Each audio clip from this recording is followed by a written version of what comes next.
Hey, what's going on, everybody? Welcome to this week's episode of Benchwarmers. My apologies for being off like what feels like eternity. I know I was off last week and stuff, but not necessarily off work, but I was at Great Mall all last week and the week before, and so it's been a bit of a struggle to try and get home, stay home, and do all these shows. And needless to say, the last 2 weeks of recap have been insane just because I started the day at the store and then raced home just to be able to do those. And so, like I say, it's been a bit of a struggle. But anyway, always love seeing you guys. I appreciate the support on this one. As always, if you're not able to catch the show live, you can catch us on YouTube, Hat-Club. Subscribe to us, which is a fancy word for follow. Give us a like if you like what you see.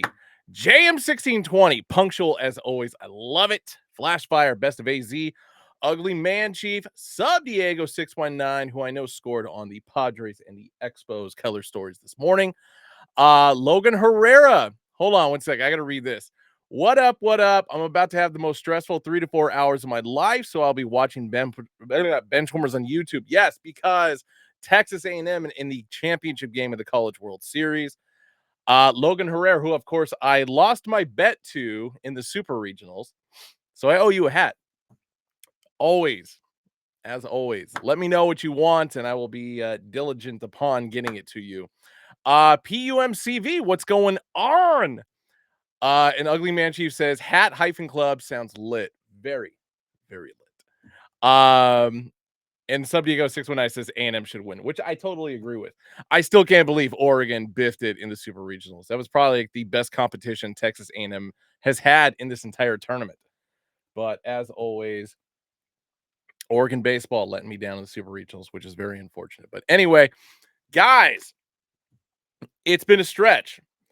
But hold on one sec. Had some in my throat. Jersey pickups, in which case I got a lot of them over the last couple weeks, so got to show them off. Number one is literally a number one. Flashfire says, have I seen Oregon's Big Ten court? I meant to grab a photo of it and I completely forgot because I wanted to talk about it. I'm gonna have to save that for next week because I've got opinions. The short answer is I like the old court better. Love the old court better. But anyway, jersey pickup number one. This is actually the third time you've seen me show this jersey off. This, of course, is in a different size. But most notably, I've got plans with this one. So this is the third Derek Anderson San Antonio Spurs that I have scooped up. Of course, the first one I picked up, I kept as a Derek Anderson. Number two, I swapped out the last name, changed it to a Corey Alexander. This time around, I'm going with another San Antonio Spur who wore number one and arguably one of my favorite players of all time, one of the greatest point guards, natural point guards in NBA history, but also one of the greatest shooting point guards in NBA history, Mr. Rod Strickland, straight out of DePaul University in Chicago. So at some point, I will be sending that up to Seattle for Mar for customization, if you will. Yes.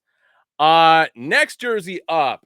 Really awkward find on this, or not awkward, just really unusual find on this one. So in the past, I found a bunch of, number one jerseys, number 33 jerseys, because as I've said, in the 95 and 96 season, champions started busting out draft jerseys, blah, blah, blah. And I was not expecting to find this one. And it's really kind of interesting because the fact that most people, when they see this number in this specific team, they go to one specific player in mind. And of course, you guys will probably think the exact same thing.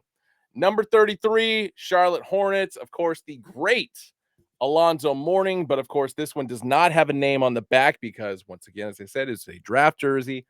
So for this one, I'm kind of thinking like Kenny Gaddison because he did wear number 33. I feel like Alonzo Mourning would just be the easy solution on this one, but I've already got like a shitload of Alonzo Mourning Charlotte Hornets jerseys.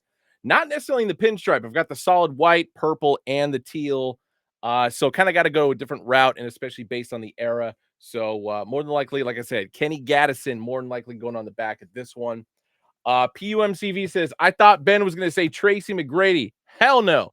Like, nothing against Tracy McGrady. But during the champion era, Tracy McGrady only played for two teams, Toronto Raptors, which I have, and the Orlando Magic, which I also have. His Rockets years, his San Antonio Spurs years, even the New York Knicks, all came after the champion era. So, yeah, leaving it as that. But yeah, Rod Strickland for sure is going on the back of that other one. So anyway, Flashfire says, what is the range of champion years? So that's going to be 1991 through 2002. 11 years, baby. 11 years. Anyway, next up, I didn't realize I was looking for this one, but I kind of was. It's just kind of interesting that I've seen it go for like so much more money than I got this one for, because I think I got this one for like $40. But yeah, Dream Team Part 2. So number 6, Derek Coleman. Former New Jersey Net, former Philadelphia 76er, former Syracuse Orangeman, which right in Austin's wheelhouse. So yes. Best of AZ. You bring up Charles Shackelford, which I'm on the fence on that one. And that, of course, is for the Charlotte Hornets. So Kenny Gaddison, Charles Shackelford were the two guys not named Alonzo Mourning who wore number 33 for the Charlotte Hornets. So it might be a coin toss on that one, or I might have to put it to a vote. Either way, Gaddison and Shackelford for, last names on the back of a jersey, both pretty badass. So no losing in that situation. But yeah, Derek Coleman, Derek Anderson, Derek Coleman, Dream Team 2, number 6 right there. All right. The next set. Yeah, okay, fine. I forgot about Hersey Hawkins. Hersey Hawkins wore number 32. You're throwing me off your Flashfire because I've got a number 32 Hersey Hawkins jersey. Hersey Hawkins also wore number 3. That one I'm still trying to find. But number 3, most notably, was Rex Chapman. So you're throwing me off here. Check basketball. Okay, yeah. So, God damn you. Hold on. Where's my phone? Hersey Hawkins. Hold on. I'm just gonna turn around and pull it out. One sec. It's right here. Fuck. You made me drop my light.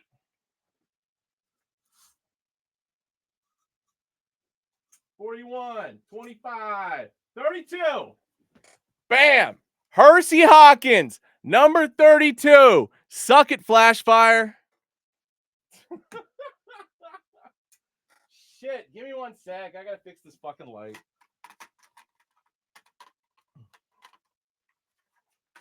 Now, it's like, I don't doubt that Hersey Hawkins maybe played, 2 or 3 games wearing number 33. Like, I know that's in Basketball Reference, but during his time with Charlotte, he majority of the time wore number 32 and number 3. So, whatever.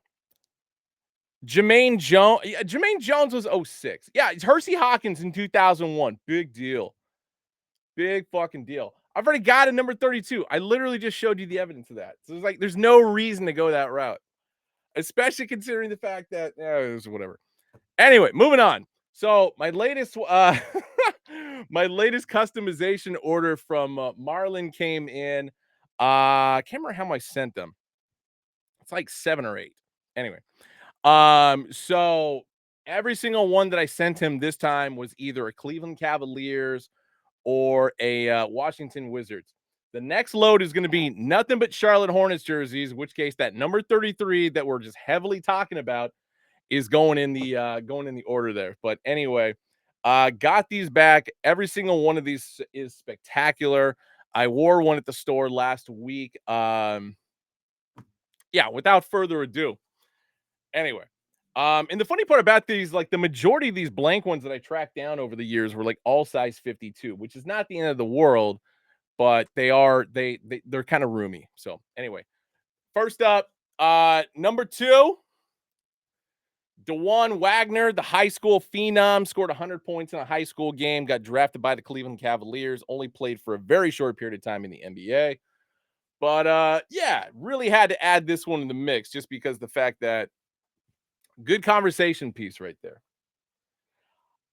Next up, this particular player spent the majority of his career with the Phoenix Suns, but because I only have a limited amount of blank Suns jerseys to use, that's why just moved on. I had an extra Cleveland Cavaliers jersey, so it's like, all right, he played one season there. I'm gonna get it made for him. Played college ball at Old Dominion. And of course, for anybody who is a Suns fan, you'll know exactly who this guy is because I mean, he was a staple of the 1990s for the Suns. That, of course, is boom, number 41, Mark West.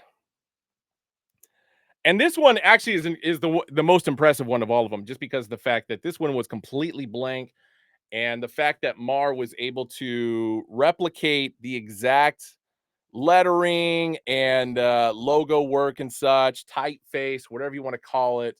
Yeah, I couldn't be happier with this one. So once again, another great conversation piece for anybody who is a Cavaliers fan or just a fan of basketball in general. Next up, this is one where it's like I was trying to track down a Sean Kemp number 4 because all I was going to do was like change the last name to this particular player. But I ended up finding a Sean Kemp and I didn't have that one, this particular style in my collection. So it's like, all right, I got to hang on to this and keep it as a Sean Kemp. Maybe I'll find another one, but I didn't. So had a blank one. So whatever. But yeah, this one goes back to like my 2000 NBA draft picks, at least the top 10. So the other number 4 for the Cleveland Cavaliers, that of course is Chris Mim. So booyah. Chris Mim, baby. Sub Diego says, do you have more Kemp jerseys or does he have more kids? He definitely has more kids. Because I've got every Cavaliers jersey, every Seattle Supersonics for Sean Kemp. I've got his Portland Trailblazers. I don't have an Orlando Magic, so I might have to remedy that. I've got a bunch of blank Magic jerseys, so I might have to figure out something with that. Anyway, this is the last one I sent him. I've got like 2 more I got to send his way, so that's going to be in the next order as well. Brother Bishop, what is going on? So this particular player was just somebody I wanted a jersey for, and I was split between Charlotte Hornets and Cleveland Cavaliers. But once again, I flipped the coin on this one. I'm actually kind of happy it went the Cavaliers route just because of the fact that I feel like his time in the NBA was a bit more iconic with the Cavaliers. And then most notably when he tried to finagle his way into a triple-double, where he shot the ball off of his own rim at the end of a game and almost caused a fight. If that doesn't give you enough clue as far as who this is, then you guys got to watch more basketball. But anyway, from the University of Iowa, number 31, Mr. Ricky Davis. So street ball legend, Ricky Davis. So had to do this one. Anyway, that's the last of my Cavaliers. I've got 2 Washington Wizards, and I think you guys are either going to be impressed or upset with my with my decisions on this one. So this first one is a size 52. It's from the later years of the Wizards before they transitioned over to the to Nike and then to Reebok, et cetera, et cetera. So it's a little bit of a darker shade of blue, as you guys can see here. So darker shade of blue for the later years, lighter shade of blue for the earlier years when they went from the Bullets to the Wizards. Dino, what's going on? This one was picked up in New York. It was originally a number 1 jersey, so an NBA draft jersey. Didn't really have to make any major changes to this one, but it was kind of hard to figure out like players from this era that I thought would be really cool. And so I didn't have a representative of the University of Nebraska yet, even though I've got a bunch of LA Clipper jerseys. One of them going to turn into an Eric Piatkowski, to which case he went to Nebraska. So I had to go with somebody else who went to Nebraska instead. And I'm happy with this decision. So number 10, that of course is LA Clippers head coach Tyronn Lue. Bam. A lot of people would say, hey, why didn't you get Gilbert Arenas or something like that? It's just like, because during that year or during that time period, Gilbert Arenas was on the Golden State Warriors, not on the Wizards. So there we go. Anyway, and then this one is the last one I got. This one is going to be probably the most controversial talking piece for a jersey that I own. And oh my God. I love that I did this, but more importantly, I love the way that it came out. So oddly enough, they did not make any skinny sleeve jerseys for this number because that's what I wanted. I've seen like 2 or 3 over the years, but I've yet to see one like in a good stretch of time. Every single one with this particular number was a wide sleeve, which I didn't want another wide sleeve, even though I could have bought it for like 15, 20 bucks, whatever. So had to go skinny sleeve on this one. But yeah. So number 23 for the Washington Wizards, which of course everybody knows who that is. And that, of course, is NBA analyst for ESPN, Mr. Tim Legler.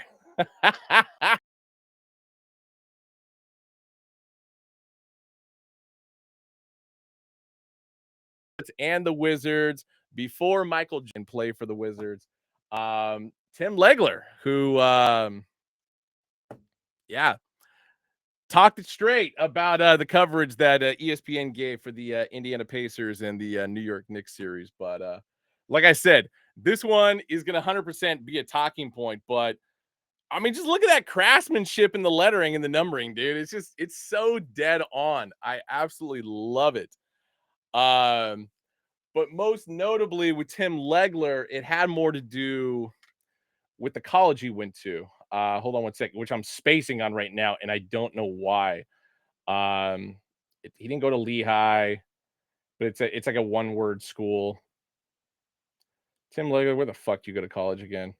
Oh, it's LaSalle. LaSalle. There we go. LaSalle is where he went to. So that was kind of the primary reason why I had to get it, because the fact that expanding out, adding as many possible colleges, collegiate athletes to my collection. And so yeah, that's the way I went with that one.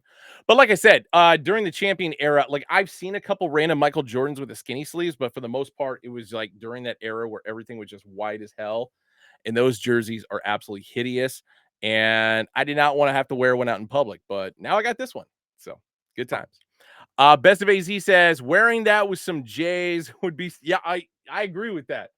I think the only J's I have that will actually match with that are my old basketball, my old Jumpmans from back in like the early 2000s, but I'm not doing that. So anyway, give me one sec. Let me load up the photos and we will get this bad boy underway a little bit more officially. Hopefully my my video is already starting to get diced up here because of the fact that I just opened up photos. This friggin' sucks. But anyway, of course, my hat choice today, we talked about it on recap this last week just because of the timing of it. But undoubtedly, got to start off with the passing of arguably one of the greatest baseball players of all time, Mr. Willie Mays. 93 years old. Impressive run by that man. The unfortunate part, of course, is the San Francisco Giants and the St. Louis Cardinals playing at Rickwood Field this last week. And of course, Willie Mays was kind of expected to go to that, but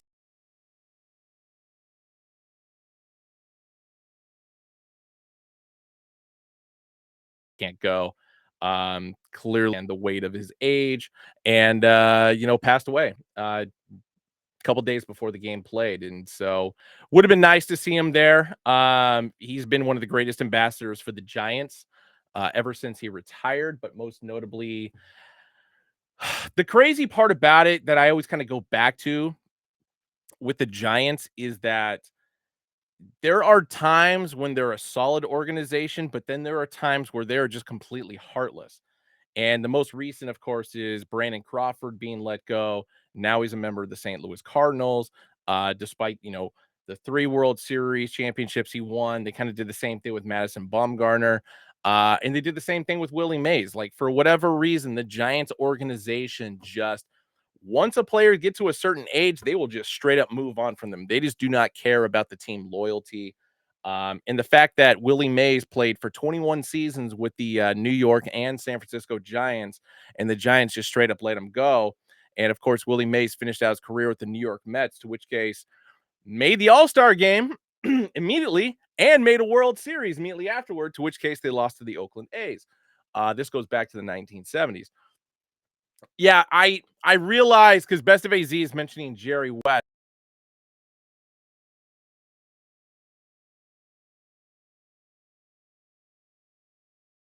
Because I missed last week, I wasn't able to do one because I had the jerseys up in the background. There goes my camera. Hold on one sec. I probably should have dedicated some time to Jerry West, because I love Jerry West, and especially arguably the greatest collegiate athlete to come out of the West Virginia. Played college ball at West Virginia, on top of which too. But anyway, 23 seasons for Willie Mays. Top three baseball player of all time. And in which case, you can interchange these positions, and if they're not your top three, you're kind of a psycho. But Hank Aaron, Babe Ruth, Willie Mays. I would even say it goes Hank Aaron, Willie Mays, Babe Ruth for that top three. Only player in MLB history to be a member of the Hall of Fame and have over a 300 average, over 3,000 hits, over 300 home runs, and of course, over 300 stolen bases. Barry Bonds.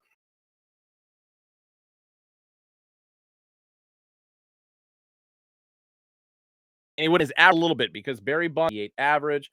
But if I remember correctly, he finished with 2,945 hits, definitely over 300 home runs and over 300 stolen bases for Barry Bonds. So kind of a bummer, but then also not a member of the Hall of Fame, because the BBWAA cannot pull their head out of their ass on that one and get the man in, despite the fact that Barry Bonds never tested positive for anything. So there we go. But yeah, not to take away from Willie Mays. Giants definitely made up for it in the most recent ownership for the last couple decades. And so definitely fell back into favor with the Giants organization. Like I said, became a huge ambassador for them.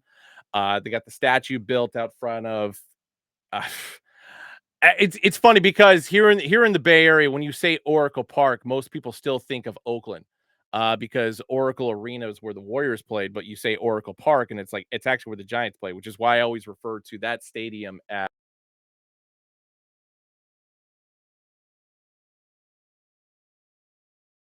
just kind of remember that. Legend of the game, arguably one of the top three greatest baseball players of all time. So another passing, Donald Sutherland, and I'm going to go a little bit quicker on this one. One of my favorite actors of all time, but most notably, one of the greatest Montreal Expos fans in the team's existence, history, whatever you want to call it. Donald Sutherland, of course, passed away this last week. Um, Canadian, probably one of the greatest Canadian actors of all time. Pretty much popped up in like every single one of my favorite movies. To which case I'm going to throw out Backdraft and JFK. Where we going? Invasion of the Body Snatchers. Dude, I mean, this is like one of the greatest photos. There's another photo I tried to get, but it was much grainier. And it's of him wearing like an old Expos bullpen jacket. Like, Donald Sutherland was legit Mr. Expo when it came to just like regular, Joe Schmoes being fans of the team. And, in his later years, after the Expos moved to Washington, D.C. and became the Nationals, he changed his allegiance over the Toronto Blue Jays just because he was pro Canada. But yeah, never nominated for an Oscar, which blows my goddamn mind, because everything he did was sensational. If you haven't seen Ordinary People, I highly recommend that. And yeah, sad times. The consummate old guy in a movie, and just played it to perfection. Always brought humanity to every character he played. Even for like the 30 seconds that he was basically in Horrible Bosses, like he was great in that. So anyway, Godspeed, guys. Godspeed. Moving on to sports, more recent sports. The LA Dodgers unveiled their second City Connect uniform, to which case still sucks. The hat's a little bit more interesting, I gotta say. But what's that? Is that a baby blue? Is that a Hat Club original baby blue undervisor we got there? But the combination of, a different format of the D logo, which of course is their spring training and batting practice logo, with the combination of the iconic LA interlocking logo, it's not bad. It's not bad. I'm okay with it, but yeah. So it is what it is. But the fact that the Dodgers are the second team to do a City Connect jersey is kind of wild. And of course, the Yankees and the Oakland A's still haven't done one yet. June has been a special month if you like women who play basketball. Because the fact that from June 1st up until the end of last week, we got 3 separate matchups of the Chicago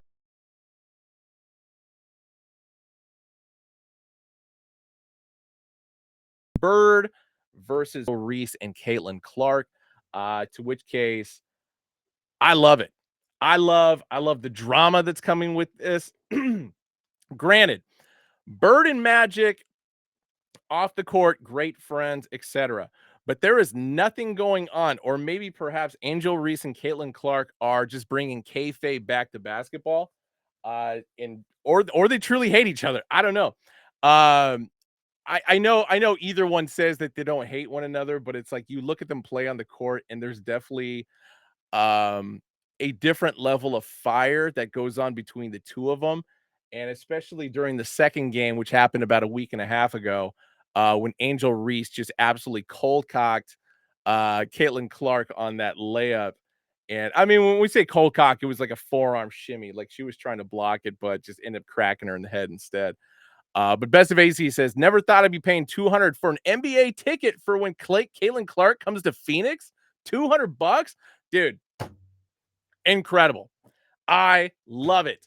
Um, it is still kind of crazy that Caitlin Clark, of all people, is the one person who's been like drawing people to basketball. And I don't hate it, but at the same time, it's just like there have been better players in WNBA history, let alone collegiate level history, who should have been more of a draw. Maya Moore being one of those people, and of course, Maya Moore retiring early to fight for social justice for who eventually became her husband, getting him off a murder charge and stuff like that to total success. But anyway, Flashfire says, I'll just wait a year or two.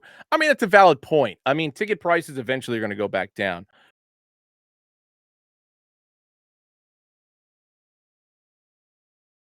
Man, at the Atlanta Arena, is a capacity 3,500 people.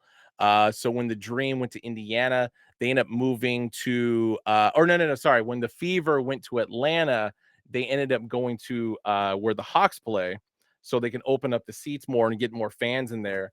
And what was that? Over 20,000 people went and saw that game. Incredible work. So it's great for the league.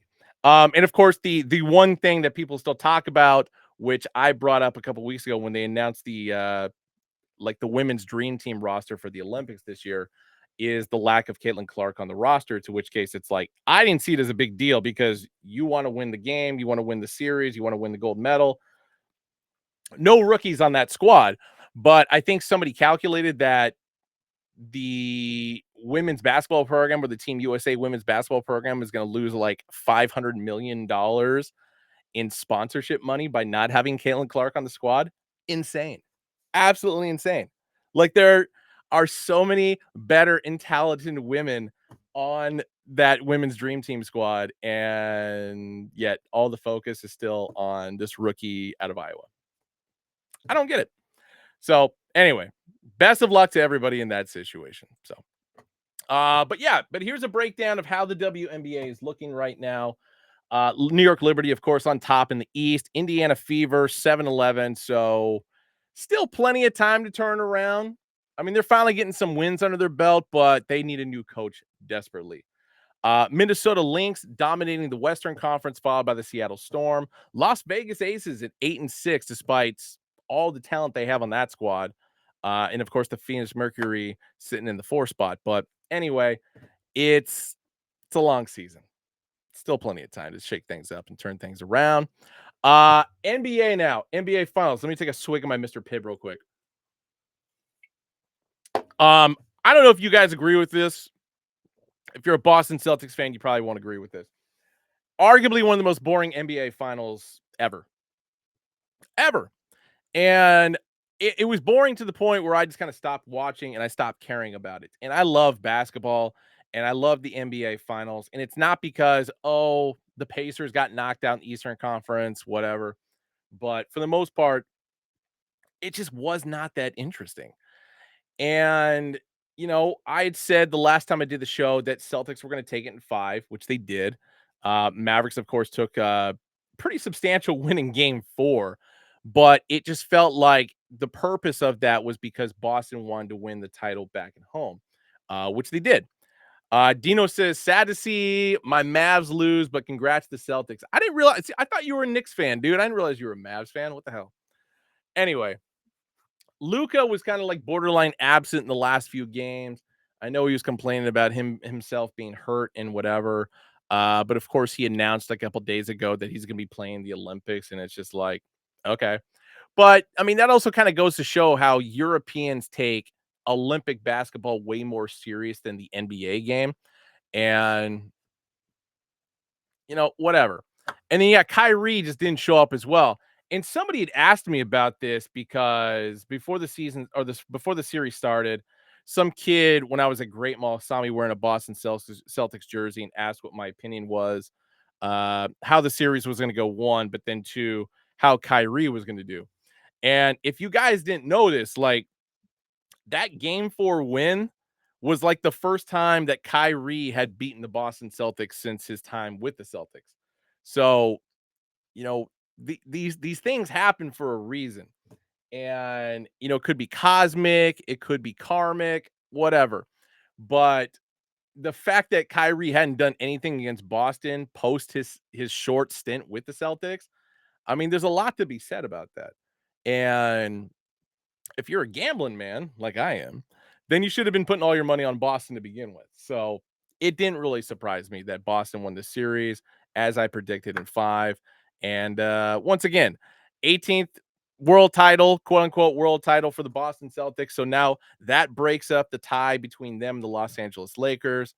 And whatever. I just don't care. Jaylen Brown, NBA Finals MVP, questionable. Could have been Tatum. Hell, it could have been Drew Holiday. Like, honestly, I feel like Drew Holiday in the first couple games of that series was actually more essential to the Boston victory than Tatum was. I mean, yeah, Tatum scored the most points, but at the same time, Drew Holiday did all the dirty work. So I just like Drew Holiday. And I also hate the fact that the Portland Trailblazers traded Drew Holiday to the Boston Celtics before the season even started. Damn it. There goes my camera again. I'm still here. Because if Drew Holiday wasn't on the Boston Celtics, there's actually a high probability that the Pacers would have been playing in the NBA Finals. But that's just me being a hater, I guess. But the one thing I will say positively in regard to the Celtics victory is Mr. West Linn, Oregon himself, Peyton Pritchard, Mr. Oregon Duck. He's getting a ring. And didn't shoot a lot during the NBA Finals, but every shot that he took seemed to be rather impactful. 2 half-court buzzer beaters in this series. Most notably, the last one, of course, coming in Game 5. Was it the end of the third quarter? No, right at halftime. Right when they were saying, like, all the announcers were saying, "Oh, the Mavericks are getting back into this game." It's like, nope, Peyton Pritchard just busting a half-court shot in your eye. So there it is. Happy for Peyton. Glad to see he's going to be getting a ring. Go Ducks, baby. Um, Also this week, tomorrow, in fact, Wednesday. Wednesday, it's important to mention this because because of this, we are actually shifting recap to Tuesday. We are not going to be doing recap on Wednesday. We're going to be doing recap on Tuesday, which means that Flip the Script will not be happening tomorrow because we are shifting it to Wednesday because I don't know if anybody's joining me, but I for sure am going to do a live of the NBA draft, much the same way that Austin and I did a live for the NFL draft. NBA draft is one of my favorite nights of the year. The fact that they're splitting it up into 2 nights is absolutely chaotic because you only have 2 rounds. Like, why are you taking this long to do anything? But hey, first round, join me on Wednesday. It starts at 5 p.m. Pacific time, 8 p.m. Eastern time. Of course, at 6 p.m. Pacific time, 9 p.m. Eastern time, season 3 of The Bear kicks off. So I know I'm going to be losing a lot of you guys during that stretch. Plus, there's a presidential debate going on. I don't give a shit about that. Both guys suck. Anyway. But yeah, join me for the NBA draft on.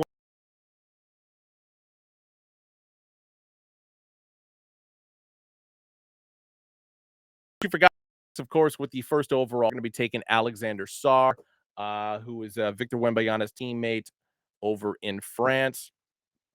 Be interesting to see. Not a strong draft class this year, I will say that. So the more entertaining part of this year's draft is definitely going to be the drinking aspect of it. In which case, I got a 6-pack of Mickey's grenades that's just ready to go for Wednesday night. So looking forward to doing that one. Other NBA news, of course, today, JJ Redick was announced as the Los Angeles Lakers 29th head coach in franchise history. What the fuck are we doing here, guys? I don't understand this move at all, other than the fact that the Lakers are an unserious organization, a very unserious organization. JJ Redick has only coached what? Elementary school, AAU, and yet all of a sudden, and especially with his time and doing podcasts and working for ESPN, that somehow qualifies him to be an NBA head coach. What the fuck, man? I mean, hey, if you hate the Lakers, much in the way that I don't hate the Lakers, I just don't like the Lakers. I like to see them fail. So this is a great move. If you're on the side of history that wants to see the Lakers fail, this is a fantastic move. Flashfire saying, I'm super glad Redick had a year coaching fourth graders. He's ready for LeBron. Exactly. Like, this move makes absolutely no sense. Palenka needs to go. Genie Bus, sell the fucking team. I don't know. I mean, I know that's a bit of a stretch on account of everything going on with, the Oakland A's and Chicago White Sox and other teams that actually have like really terrible ownership. I'm not saying the Lakers are at that stretch, but I mean, as far as the decisions in the front office that the Lakers are making, none of this makes any sense. Um, yeah, I just I don't even know what to say. Like, I get the Flashfire right on cue, man. Says, can we keep them as they are for the entertainment value? That's about it. Yeah. I was getting ready to say, if this is an entertainment move, sure, I get it. But it's like, this is not a we're out here to win an NBA championship type of a maneuver. Like, this is insane. There are so many better options at head coach that they could have done. Most notably, Sam Cassell. Dude's been a fucking assistant coach in the NBA for what, 14, 15 years? Even has a ring as an assistant coach. And yet nobody has pulled the trigger on him being head coach. And this goes back to, his time with the Clippers, because him and Chauncey Billups both being assistant coaches for the Clippers. And then Chauncey Billups, for 1 year as an assistant coach for the Clippers, getting the call to coach the Portland Trailblazers and doing a fucking terrible job at that. Like, oh my God. It's painful. I wish G. Laurent was here because I know he would have some opinions about this as well. Um, yeah, I mean, if you're looking forward to the Lakers getting their ass kicked like a lot next season, I feel like I said, we're all winning for this one because the Lakers are going to be god awful, and I'm willing to bet right now they are not going to make the playoffs. So screw them. They made their bed on this one. They got to sleep in it. Oh, all right, Tone Cruz, what's going on? Anyway, we got about 20 minutes. I'm going to hammer through the rest of this real quick because puck drop for Game 7 of the Stanley Cup Finals is tonight, as in 20 minutes from now. I just said that a second ago. Holy shit, man. I thought, and a lot of people thought this too, that the Oilers were just dead in the water after Game 3. Connor McDavid, the captain, the hero for the Edmonton Oilers all season, the last couple of years for that.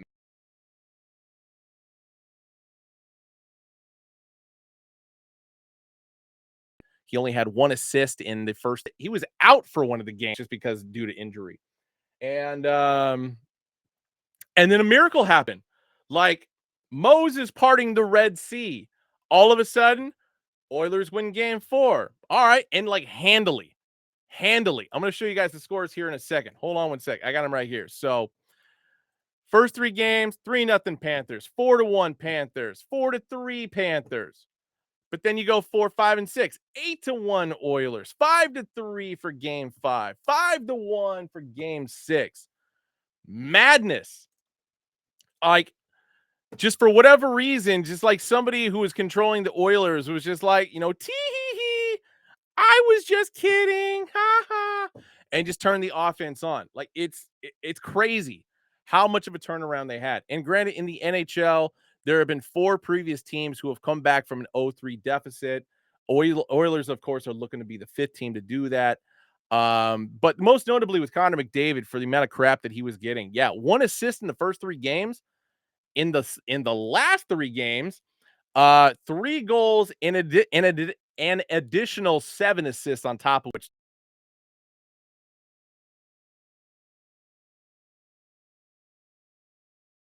5 game. Remember, back to Florida for Game 7 tonight. Flashfire saying the last team to come back from an 0-3 deficit was my Leafs in the.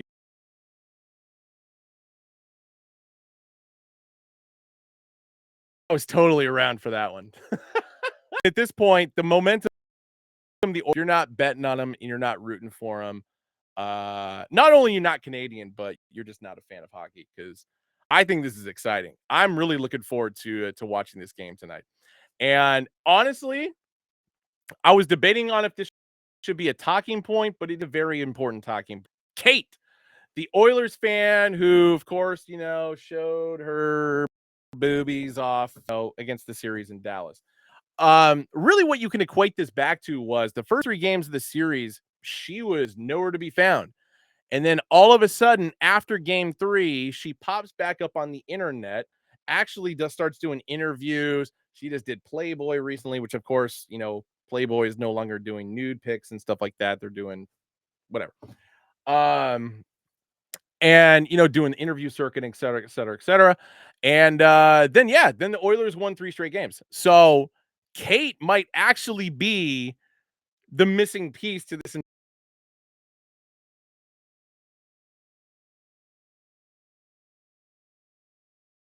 of back, playing, play Gloria. Gloria, of course, the song by Laura Branigan that was a huge hit in the 80s. That became the theme song for that particular St. Louis Blues team, who then won the Stanley Cup that year. All the Small Things by Blink-182 for the almost said Cleveland, Colorado Avalanche a few years ago. And for the Oilers, it's Kate. It's Kate. So it's nuts. Brother Bishop says, dude, I've watched so much hockey this season, the last 2 games. It's insane, man. If you're not a fan of hockey, you need to reevaluate your life because hockey is phenomenal.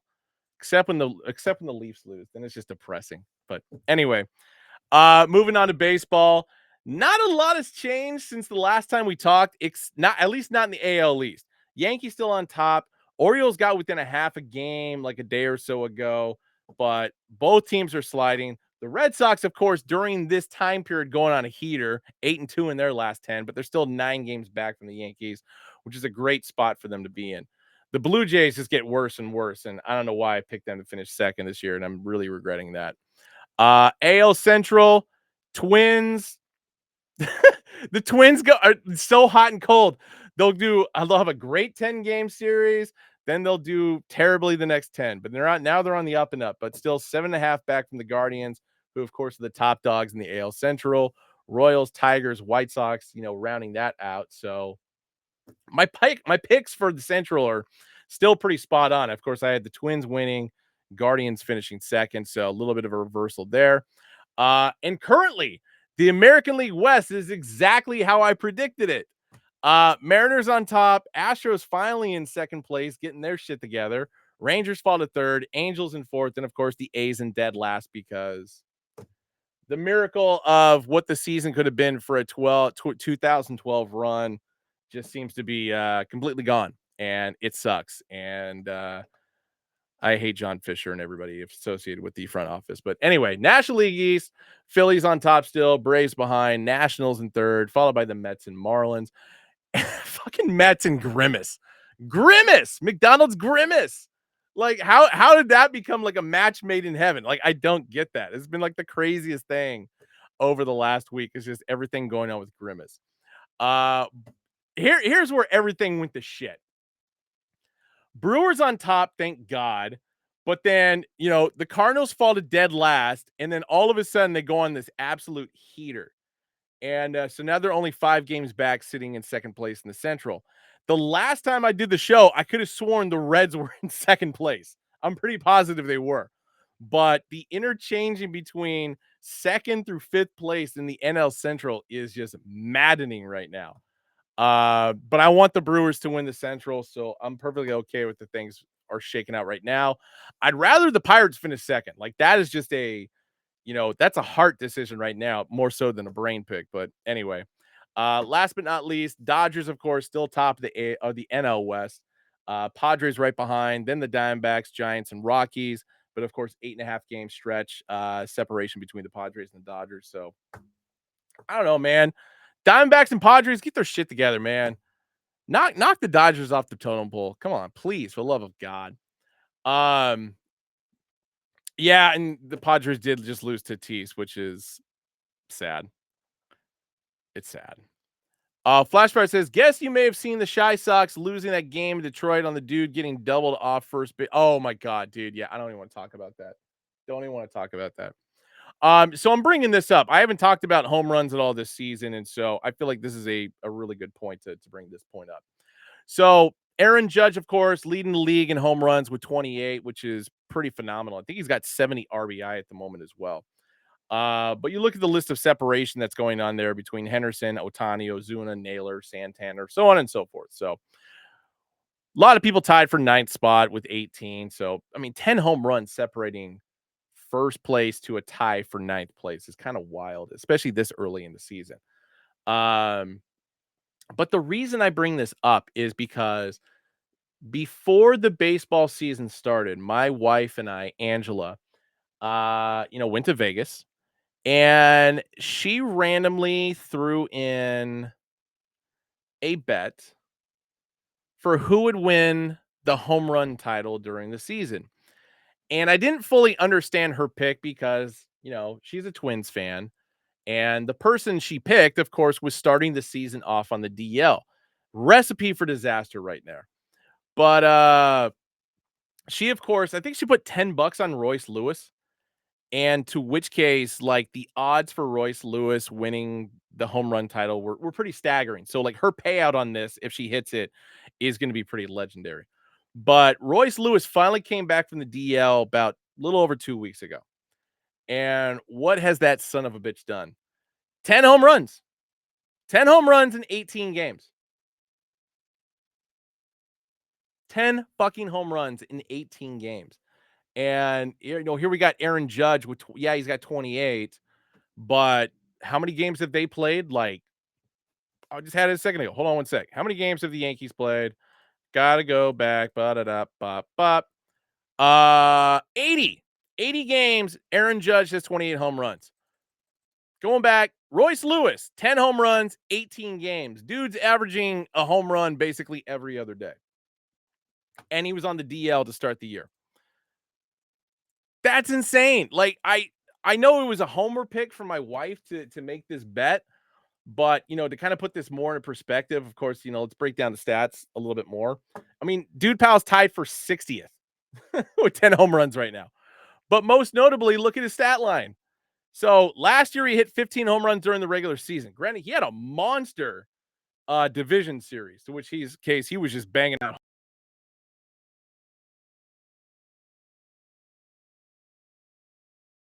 All did last season, and he only played 50 games. 18 games, 10 home runs. What the fuck? If he continues this pace, like, the come from behind victory By my wife winning this bet, I will never hear the end of it.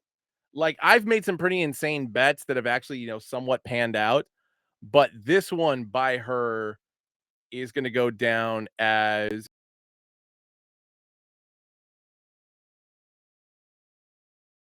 ever.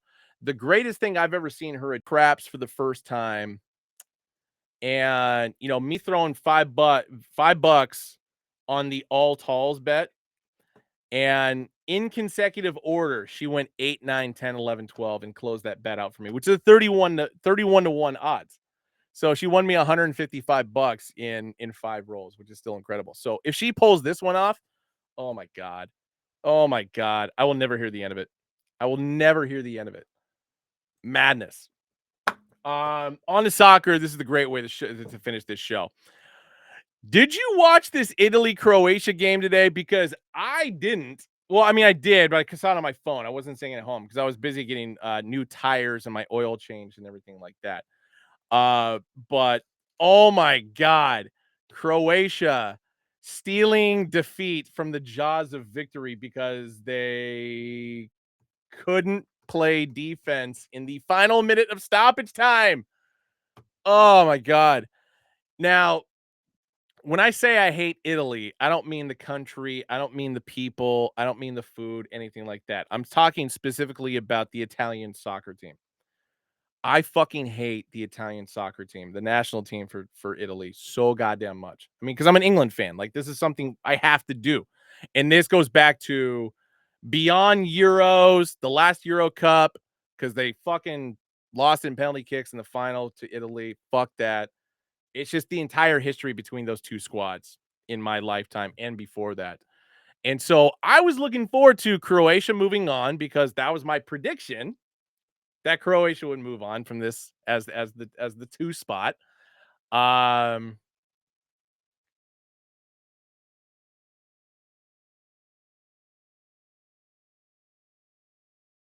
Zakagni. Hook, hook, left to right to tie it up, and that's how the match finishes, 1-1. And what is this significant?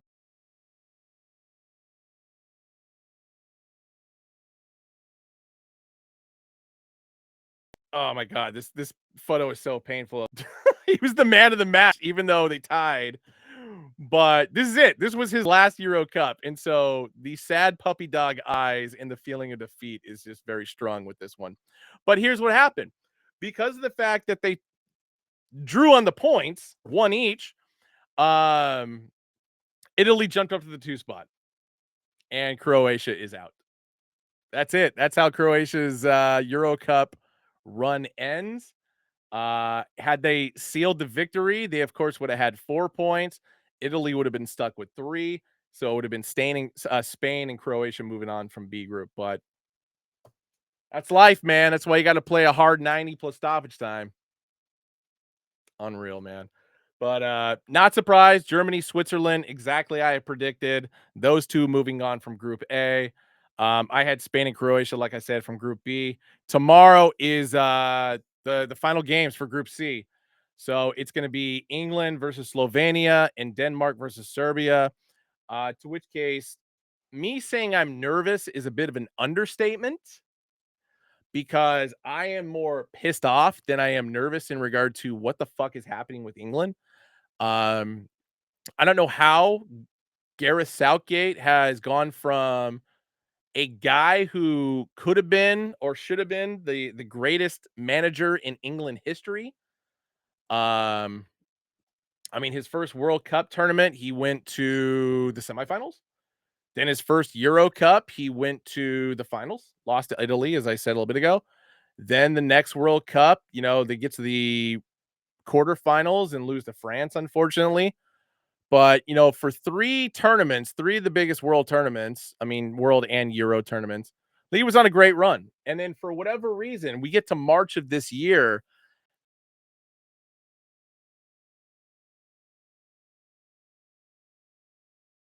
and 1-0. Okay, that's fine. They got the victory, they got the 3 points, whatever. But it's just like it's Serbia. Y'all should have scored more goals.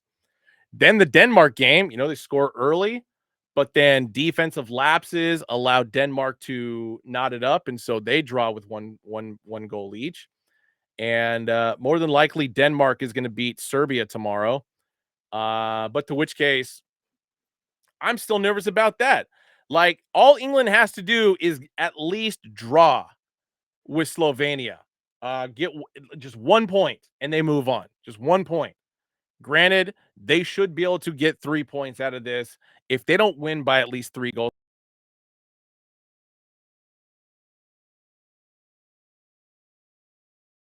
How the rest of the tournament's going to go, because we go the Sweet 16.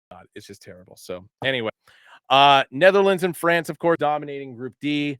Romania, Belgium, Slovakia, Ukraine. Group E is madness right now. All 4 teams, or all 4 countries, have 3 points each, all because of 1 win each and 1 loss.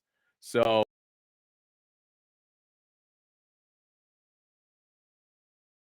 for Group E, I'm actually really looking forward to watching that. Moving on, and I don't know. We'll see what happens with Turkey, Czech Republic, and Georgia. I know Georgia is going to be losing to Portugal, because that's going to be my. We'll get to that here. Hold on 1 sec. At the same time, Copa America going on as well. I mean, kind of like in and out of that one, just because I'm more focused on Euro Cup. But the Argentina-Canada game was actually pretty interesting. USA beating up on Bolivia the other day. I think that was yesterday, actually. My time is mixed up just because I've been in Great Mall this whole time. With a 2-0 victory over them. And then, of course, Venezuela and Mexico getting wins one another. So they're the top of their group. And then I think it's tomorrow is when, or no, today, Brazil, Colombia, Paraguay, Costa Rica. So Group D kicks off, to which case I've got Colombia winning the entire tournament, based on the ass kicking they gave the USA a couple weeks ago in a friendly. I'll put my money on Colombia. So anyway, here's my picks from the last show. Awful.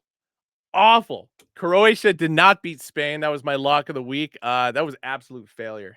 Spain beat the shit out of Croatia. The Panthers did win against the Oilers, because that was part of their 3-game consecutive win streak for the first 3 games. The Mavericks did not beat the Celtics. I believe that was for game 1. And the Padres did not beat the Mets on June 15th. So 1-3 for 2 weeks ago. Terrible. So hopefully I can do better this week. I've got Portugal over Georgia for their final game. I've got the Brewers over the Texas Rangers tonight. I've got the Oilers over the Panthers tonight. And on Saturday, the 29th,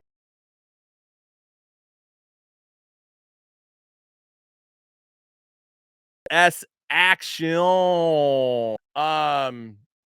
The Mets are on a heater. I can admit that. So I was not expecting that. I at the time the Padres were on a bit of a heater. So I was gonna say, this is back on June 15th. So 9 days ago that this game was played. So God damn it. Bam, 1 minute to spare. I did it. I didn't think I was going to do it, but I did it. So anyway, game 7 is going to be dropping. Puck drop's going to be dropping here in a second. So enjoy this Stanley Cup final. Absolute insanity. I'm going to get on the couch and watch it myself. Probably do some dishes, because wife's at work till 9 tonight. And I just kind of want to relax. I've been working for like 2.5 straight weeks, between either here in the office or most likely at Great Mall. So my brain is absolutely cooked right now. But yeah, see you guys tomorrow for recap. I'll give all the details out and stuff later tonight and tomorrow. And as always, take it easy. And if you don't, take it sleazy. See you guys tomorrow. Peace.